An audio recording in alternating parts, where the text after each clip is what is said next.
Hablemos de Felipe II de España, uno de los gobernantes más poderosos de la historia, sí, pero también uno de los más polémicos. Su reinado fue el punto más alto del Imperio español, pero ¿cuál fue el precio a pagar?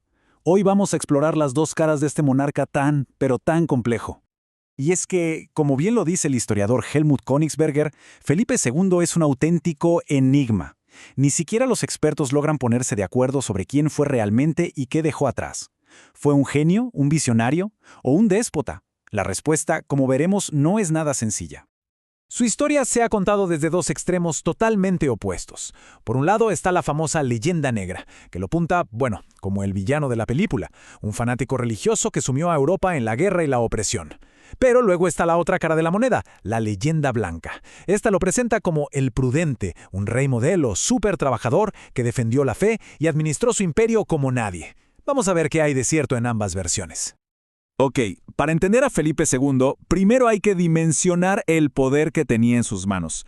Gobernó lo que fue, sin lugar a dudas, el primer imperio global de la historia. Miren, la acumulación de poder fue algo realmente asombroso. Antes de cumplir los 30 años, ya era rey de Nápoles, de Sicilia e incluso de Inglaterra, por su matrimonio con María Tudor. Luego, en 1556, su padre, el emperador Carlos V, le hereda la corona de España y todo su gigantesco imperio en América. Y como si fuera poco, en 1580 se convierte en rey de Portugal, uniendo toda la península ibérica bajo su mando. El resultado, un imperio sin precedentes. Iba desde las Filipinas, que se llaman así en su honor, hasta las minas de plata de América y puestos comerciales en África y Asia. Era, literalmente, el imperio en el que nunca se ponía el sol.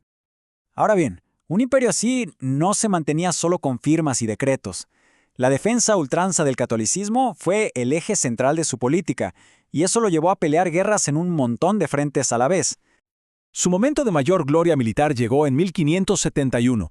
En la batalla de Lepanto, una flota cristiana que él impulsó destrozó a la armada del Imperio Otomano. Esa victoria se celebró en toda Europa y lo consolidó como el gran campeón del cristianismo. Pero, y este es un gran pero, no todo fueron victorias. Al mismo tiempo, en los Países Bajos, su intento por aplastar la rebelión de los protestantes dio inicio a la Guerra de los 80 años. Un conflicto larguísimo, brutal y carísimo, que se convirtió en un verdadero pantano para España.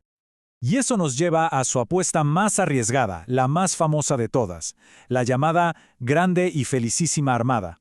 En 1588, Felipe reunió una flota gigantesca. ¿El objetivo? Invadir Inglaterra, sacar del trono a la reina protestante Isabel I y restaurar el catolicismo a la fuerza. El resultado es de sobra conocido. Una mezcla de malas decisiones, tácticas navales inglesas muy hábiles y unas tormentas terribles acabaron con la flota. El desastre de la armada fue un golpe durísimo, una humillación pública que le costó una fortuna al tesoro español. Para los que defienden la leyenda negra, esta fue la prueba definitiva de su fanatismo. Pero, ¿qué lo motivaba a tomar decisiones tan extremas? Sus propias palabras nos dan la respuesta. Esta cita lo deja clarísimo. Su convicción religiosa era total. Para Felipe, defender la fe católica estaba por encima de todo, del dinero, del poder, de la vida misma. Y esa creencia fue el motor de sus grandes triunfos, pero también de sus peores fracasos.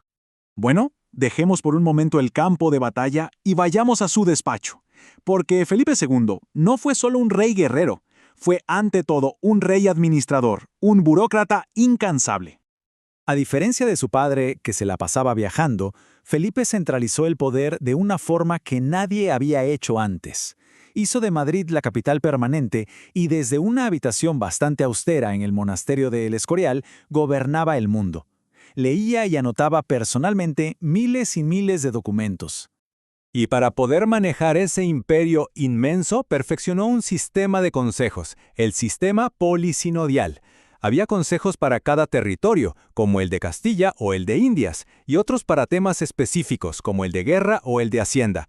Era una maquinaria burocrática súper compleja y organizada, algo nunca antes visto en Europa. Pero aquí viene la pregunta del millón. ¿Tanta organización, tanto control, era suficiente?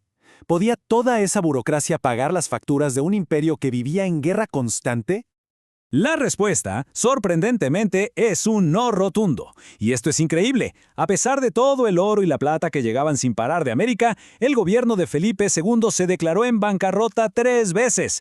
El costo de sus guerras era tan, pero tan grande que ni su meticuloso sistema podía soportarlo. Entonces, llegamos al momento de hacer cuentas. ¿Cómo evaluamos un reinado con tantos contrastes?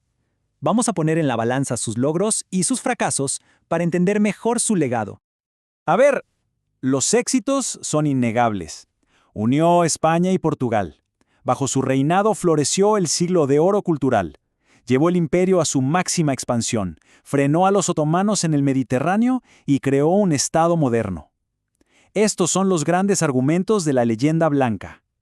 Pero los costos fueron igual de monumentales. Las guerras sin fin dejaron al reino prácticamente en la ruina. La deuda que dejó era 5 veces más grande que la que recibió. El fracaso en los Países Bajos y la derrota de la Armada son manchas imborrables. Y estos, claro, son los pilares de la leyenda negra. En resumen, la clave para entender a Felipe II es esta. Fue una contradicción andante. Un administrador súper detallista que, sin embargo, quebró su propio reino varias veces. El más grande defensor de la fe, cuyas guerras religiosas casi destruyen el imperio que quería proteger. No fue ni un santo ni un demonio. Así que la pregunta final sigue en el aire. ¿Fue el rey prudente, que defendía un orden y una fe? ¿O fue el tirano fanático, consumido por una ambición sin límites? Quizá la verdad es que fue las dos cosas al mismo tiempo. Y es justo en esa contradicción donde sigue viva la fascinación por su figura, un legado tan inmenso y conflictivo como el propio imperio que gobernó.